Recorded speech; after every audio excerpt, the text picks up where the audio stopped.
Halo semua, apa kabar? Ya, berjumpa lagi di akhir pekan, di akhir bulan Juli. Ya, tidak terasa ya, kita sudah menutup bulan Juli dan cukup oke ya, sesuai dengan apa yang kita harapkan bahwa di bulan Juli ini IHSG ditutup di zona positif dan finish strong. Walaupun ada walaupunnya nih.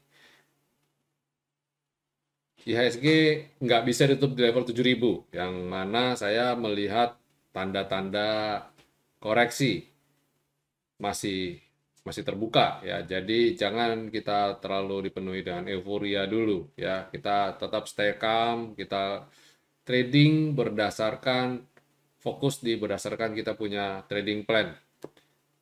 Ya, dan kita memasuki bulan Agustus dengan harapan yang lebih baik ya, karena kita di bulan Juli laporan keuangan dirilis ya, Big Banks dirilis laporan keuangannya dan positif, sehingga kita bisa melihat bahwa sepanjang semester pertama mengawali tahun 2022 ini ekonomi Indonesia di bagian sektor finance ya membukukan profit yang luar biasa ya. Kita lihat BRI naik 90% year on year.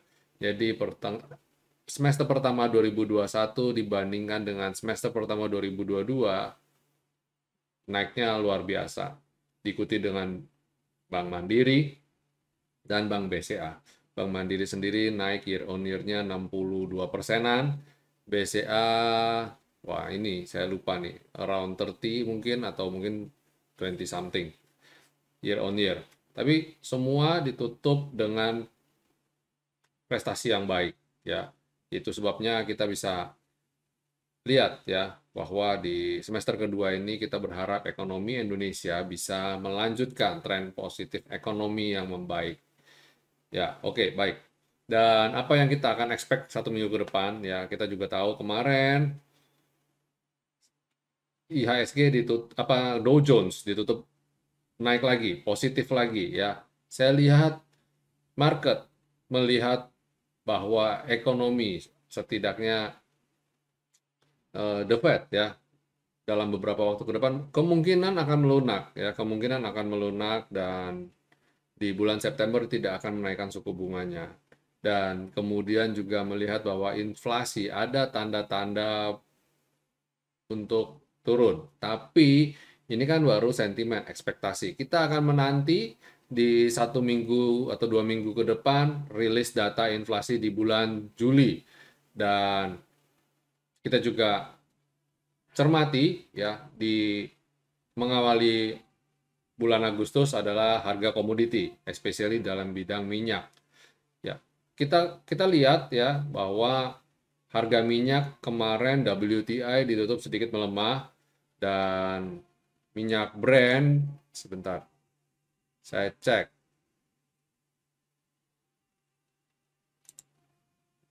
juga sama ya melemah. Ini kita lihat di weekly ya, di baik weekly maupun daily kita lihat ada pelemahan. Diharapkan akan lanjut melemah lagi. Dan ada beberapa isu seputar minyak yang saat ini sedang lagi diolah ya. Kita lihat bahwa Rusia tidak mau rivalnya ya Amerika mendapatkan keuntungan dari konflik antara Rusia dan Ukraina. Artinya apa? Artinya dia tidak mau harga minyak naik tinggi, harga komoditi naik tinggi. Karena kita tahu Rusia adalah salah satu produsen minyak juga ya cukup besar dan dia berencana untuk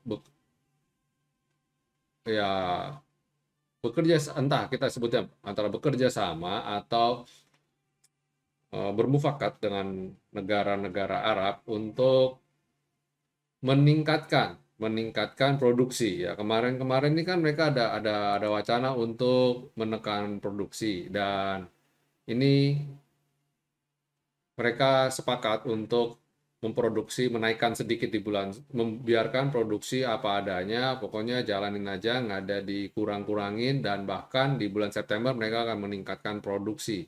Karena seperti kita ketahui bersama, mendekati musim gugur ya, konsumsi bahan bakar akan bertambah dan otomatis demand-nya juga akan naik, harus diikuti dengan supply-nya yang juga naik. Dan mereka berencana untuk menaikkan supply-nya itu. Ya, itu yang diharapkan ya dan dari sisi minyak, dan kita harapkan ketika terjadi penurunan dari harga minyak, otomatis inflasi juga akan ikut mereda. Ya, itu sentimen yang kita akan lihat di minggu depan. Dan ya, coba kita cek bagaimana dengan teknikalnya. Dari sisi teknikal bagaimana sih pergerakan IHSG 1 minggu ke depan. Oke. Nah, ini chart dari composite ya IHSG daily. Kita lihat mau breakout 7.000 nggak mampu dan ditutup, tapi beruntungnya dia masih ditutup di atas 6.947, yang mana menurut saya itu adalah level support yang baik ya.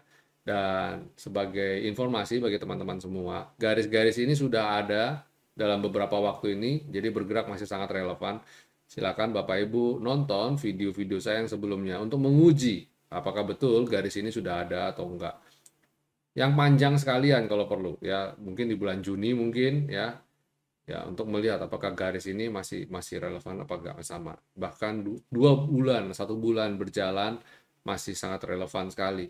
Dan kita lihat kalau besok ternyata IHSG jebol support dia di 6947, dia berpeluang untuk menutup gap yang ada di level 6.915 ini.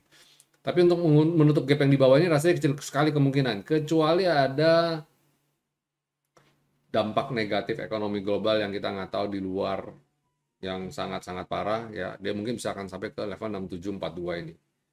Ya, mungkin di sini menyisakan ada satu, tapi enggak juga lah. Beberapa waktu IHSG ada nimbulin gap beberapa dan enggak nutup juga karena dia bergerak dalam tren naik yang cukup bagus. Nah, contoh IHSG di sini ada gap di level 6.100, 6.200 dan masih berpeluang untuk naik juga. Dan kalau nggak salah dalam di sini juga ada gap juga kalau nggak salah dan belum nutup juga di bawah kalau nggak salah. Jadi pada dasarnya IHSG ada banyak gap dan nggak mesti nutup juga ya, khusus untuk IHSG. Jadi saya lihat tren kemungkinan besar masih akan berpeluang naik. Sayangnya di minggu penutupan kemarin terlihat ada volume yang jual, tapi transaksinya bagus kok. Transaksi bagus dengan volume yang bagus. Transaksi mencapai 15,5 triliun dengan asing membuka net buy 531,2 miliar. Itu suatu penanda yang baik ya di tengah kondisi market sepi ya. Tapi ada yang bilang gini, ya hari Jumat kan banyak yang jualan, Pak. Di satu sisi begitu ada yang jualan juga banyak yang beli dan lebih banyak yang belinya memanfaatkan minggu depan naik. Ya berarti kalian sudah bisa analisa dong. Berarti kita lihat kemungkinan kalau ada yang beli di saat candle murah, berarti minggu depan berpeluang hijau dong. Ya, kita thinking positif aja. Dari hal-hal yang seperti ini kan bisa kelihatan sebenarnya, betul nggak? Jadi kalau saya bilang sih, ya trennya masih bergerak dalam tren naik yang positif. Itu pandangan saya mengenai composite. Mungkin bisa Bapak bisa cek, bisa lihat lagi video-video saya sebelumnya. Dan ini di weekly kelihatan bahwa sebenarnya dalam tren naik yang bagus sekali ya. Ini di weekly kelihatan. Terus di monthly juga, nah ini yang saya bilang, dia ditutup hijau setelah dia turun dan dia naik. Ini pertandaan bagus. Mungkin nanti bisa akan ada swing, ya akan ada swing. Tapi swing-swing pun dia turun di level 6.700-an nanti paling. Jadi ya setidaknya nutup gap lah ya, nutup gap di sini. Nutup gap ini nanti dia nutup gap dan dia rebound lagi. Bisa nggak? Ya apapun bisa terjadi. Kita nggak tahu apa sentimen apa yang ada di depan. Tapi satu hal yang bisa saya pastikan bahwa IHSG pada dasarnya masih dalam tren yang naik dan ekonomi Indonesia juga dalam tingkat yang relatif aman ya, aman dan bagus juga. Jadi Bapak Ibu tidak usah terlalu galau, tidak usah terlalu khawatir, fokus ke sahamnya dulu aja. Baik, itu market review kita berdasarkan composite. Bagaimana dengan sektoralnya? Coba kita cek sektoralnya ya. IDX Basic masih galau, penutupan minggu kemarin dia masih koreksi, tapi overall masih dalam tren naik yang bagus.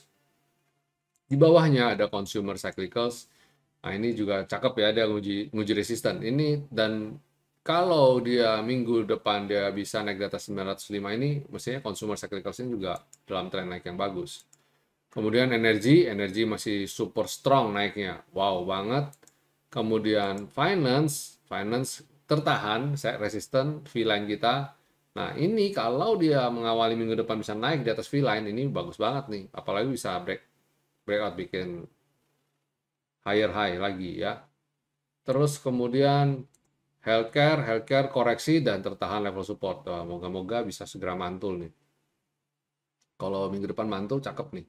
Silakan yang mau memanfaatkan kesempatan dalam kesempitan, silakan. Sektor industrial, wow banget ya, keren. Ini cakep sekali nih naiknya nih, luar biasa. Infrastruktur juga dalam tren naik yang oke ya. Ini menarik nih. Kalau dia berhasil bikin higher high lagi, bisa breakout, wah ini berarti trennya baik. Tapi kalau dia koreksi, ya manfaatin aja untuk manfaatin swingnya dia. Terus consumer non cyclicals rebound dari level ini ya. Ini kalau bisa rebound lagi, cakep nih. Bisa naik lagi. Dia ketahan ini rebound ya. Sedikit tapi moga-moga nanti di hari Senin dia bisa menunjukkan confirm ya. Volumenya bisa naik. Ini saat ini volumenya masih kecil sih. Dan for your info, sektor consumer non cyclical sini dia itu bobotnya besar sama bursa. Jadi kalau mau lihat ini jalan nggak jalan, gerak nggak gerak, harus lihat dari transaksinya. Ya, kalau transaksi gerak besar, wow itu berarti dia dalam tren yang bagus. Saat ini masih low ya. Terus sektor properti, nah ini tanda-tanda rebound cukup kelihatan, dan harapan saya dia besok Senin naik lagi. Tapi Pak, itu kok candlenya jelek banget kayak pedang-pedangan gitu ya. Nggak apa-apa, moga-moga Senin kalau naik lagi berarti tren ini dipatahkan. Jadi pada dasarnya kalau baca pergerakan candle atau lihat pola candle, jangan lihat dari satu sisi satu hari langsung ambil keputusan. Kita harus lihat satu rangkaian cerita juga ya. Setidaknya dalam beberapa hari lah untuk berarti confirm ini kejadian ini mendukung cerita kita yang di sini, dan dia cenderung untuk entah turun entah naik ya. Habis properti ada Tekno. Tekno juga belum oke. Kalau Tekno belum oke ya. Ini mirip-mirip lah. Ini lagi uji support. Kalau dia mantul lagi bagus ya. Mungkin spekulatif buy on weakness. Nah, kalau transportasi kita masih nggak di sini dulu. Bayangin transaksi satu sektor masih cuma 98 miliar. Artinya sepi banget. Jadi kita skip dulu. Ya, itu sektoral kita ya. Kalau lihat sektoral kita, komposit kita cukup optimis lah ya, masih akan berpeluang untuk naik ya. Walaupun mungkin peluang koreksinya juga terbuka lebar. Baik, Bapak Ibu, itu dari market review kita untuk perdagangan tanggal Agustus, 1 Agustus sampai 6 Agustus. Ya, kita rekomendasi apa nih yang kita bisa berikan kepada Bapak Ibu ya. Ini kita masuk ke segmen berikutnya, yaitu rekomendasi untuk minggu depan. Bapak Ibu bisa cermati masih seputar komoditi juga ada, tapi ada beberapa industri ya yang masuk dalam industri basic, masuk dalam properti. Coba kita langsung aja. Pertama yaitu Astra International. Astra International ini oke banget ya, rebound dari support. Wow, ini kalau bisa lanjut naik lagi cakep nih. Habis Astra International ada SSMS. Ini dalam tren naik yang bagus. Jadi CPO masuk dalam pantauan kita ya Bapak Ibu ya, dari beberapa waktu kemarin, dan ini udah confirm di breakout nih SSMS, harusnya oke. Dan SSMS ini saya sudah sempat rekomendasi sudah sejak lama sebenarnya. Dari 8 bulan 7 saya rekomendasikan SSMS ya. Jadi harusnya 8 bulan 7, dari 8 bulan 7 ini kita sudah rekomendasi ini. Ya, dari sini udah kita rekomendasi nih. Nah, pengen lihat buktinya apa? Ini. Nah, ini ya. Tuh.